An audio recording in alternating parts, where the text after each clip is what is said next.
version of the Defeationist. Welcome to my show. I'm doing Megaman X, a redo of something that let's just say I didn't like the video the first time, and it's completely dark. Now, can we survive?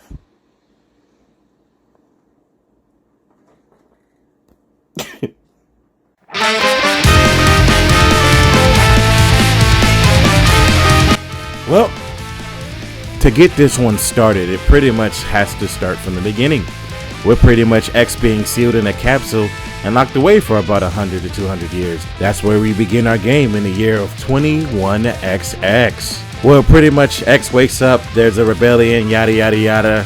Let's not get into that nonsense just yet. We will get into that part later.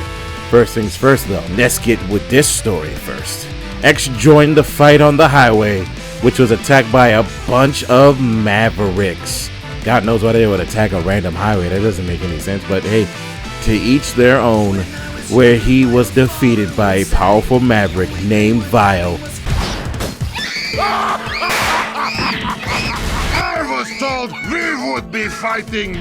Vile being a name that's going to pop up many times. He also defeats the shit out of you in a ride armor, but that's, he's not cheating. Fortunately, you're saved by Zero, a very cool maverick with a lot of yellow hair, which is also weird, but whatever. He forced Vile to flee before ordering X to continue fighting in Sigma's rebellion to pretty much defeat Sigma. He tells you to get stronger by defeating various mavericks, 8 of them to be specific, and Zero's gonna go perform reconnaissance. Pretty much defeating it will allow you to go stronger along the way.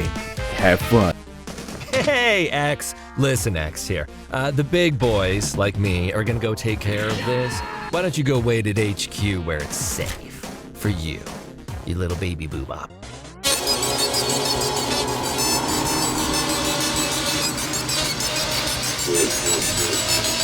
Pretty much, the one improvement that I can say from the original Mega Man is the more freeform movement in this game that you have, like, dashing and climbing up walls. And most of the levels are designed in a way that tips you off about what you're going up against.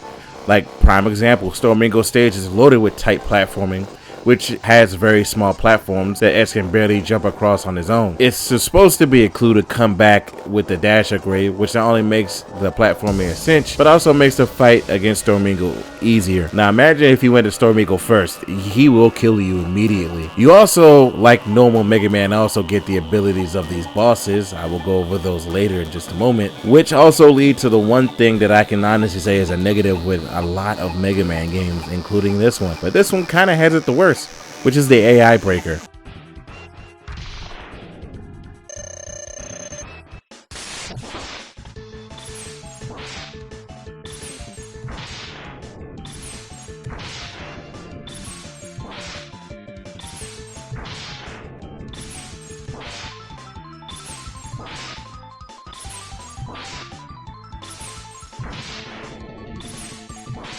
Now, a lot of you don't know that term or know what that means, but a lot of bosses in the game can have their behavior easily broken by their weakness. Chopranger can go up in flames and just start his thing all over again. Spark Maldrill literally gets frozen in place and keeps doing the same thing over and over. Stinchamillion can be defeated by literally walking back and forth and hitting him with the boomerang. Boomerang can also get stuck in a loop incredibly easily just by jumping and shooting him with the missiles. You can also trick Flame Mammoth into constantly jumping after you just by jumping into the wall. It's very easy. I choose not to. I just fight him normally because Flame Mammoth is weak to tornado, so makes it easy for people like me to play the game. Moving on.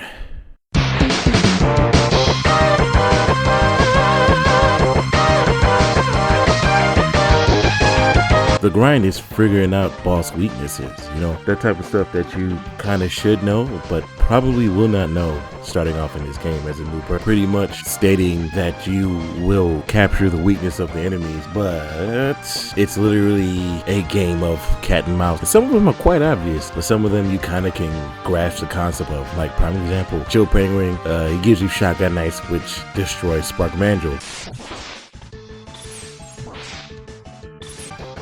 which gives you Electric Spark, which stops Armored Armadillo, which gives you Rolling Shield, which stops Launch Octopus, which gives you Moon Torpedo, which stops Boomer Karanger, which gives you Boomerang Cutter, which stops Ching Chameleon, which gives you the Chameleon Sting and the Invisibility Power, which you should, use later, which defeats Storm Eagle, which gives you Storm Tornado, which stops Flame Mammoth, which gives you Fire Wave, which could defeat Chill Penguin.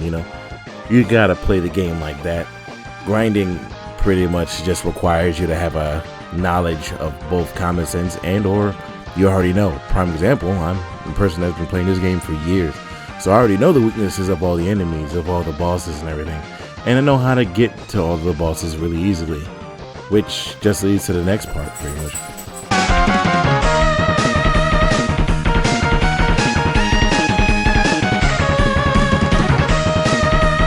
Pretty much the collectibles are all the heart tanks, all the E-tanks, and pretty much all the armor pieces. Once you collect those, you finally get access to headbutting the roof, a supercharged shot, and the ability to charge the special weapons, a dash, and just the ability to take less damage. That's what all the armor pieces are. And of course, you collect all the heart pieces, which fully maximize your health bar. And pretty much you gotta collect the 4 heart tanks. It's not too much to collect in this game. Besides also the boss abilities and the special Hadouken, which for the sake of this playthrough and this review, I did not collect on purpose because I felt it wasn't necessary. But yes, if you collect the Hadouken, you can easily one-shot a lot of the bosses. And when I say a lot, I mean all the bosses except for the final boss, which he takes 2 Hadoukens to finish. I think. I'm trying to remember. This is based off of memory, people. I didn't get the Hadouken this time. I'm also not going to get the Shoryuken for X2 or whatever it was for X3, so we'll see what happens. Okay.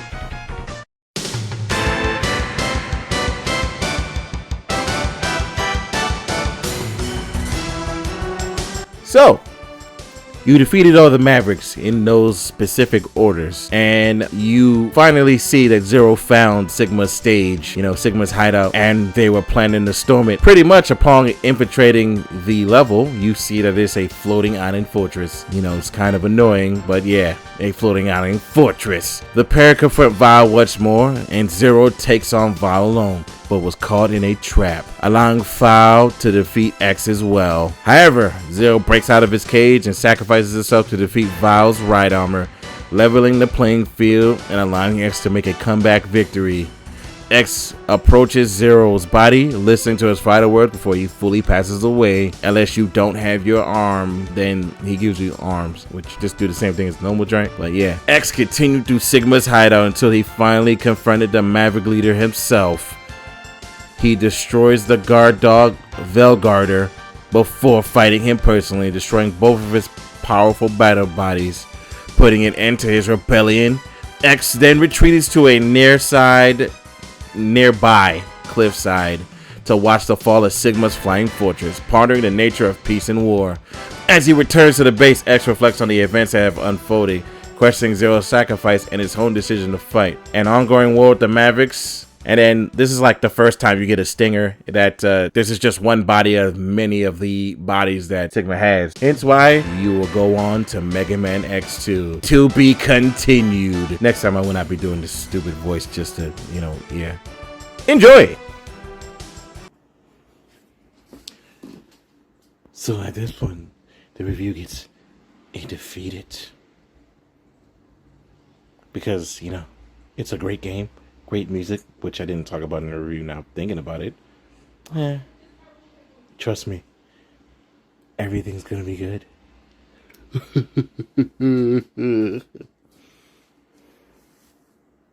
Why are you still here? Get out.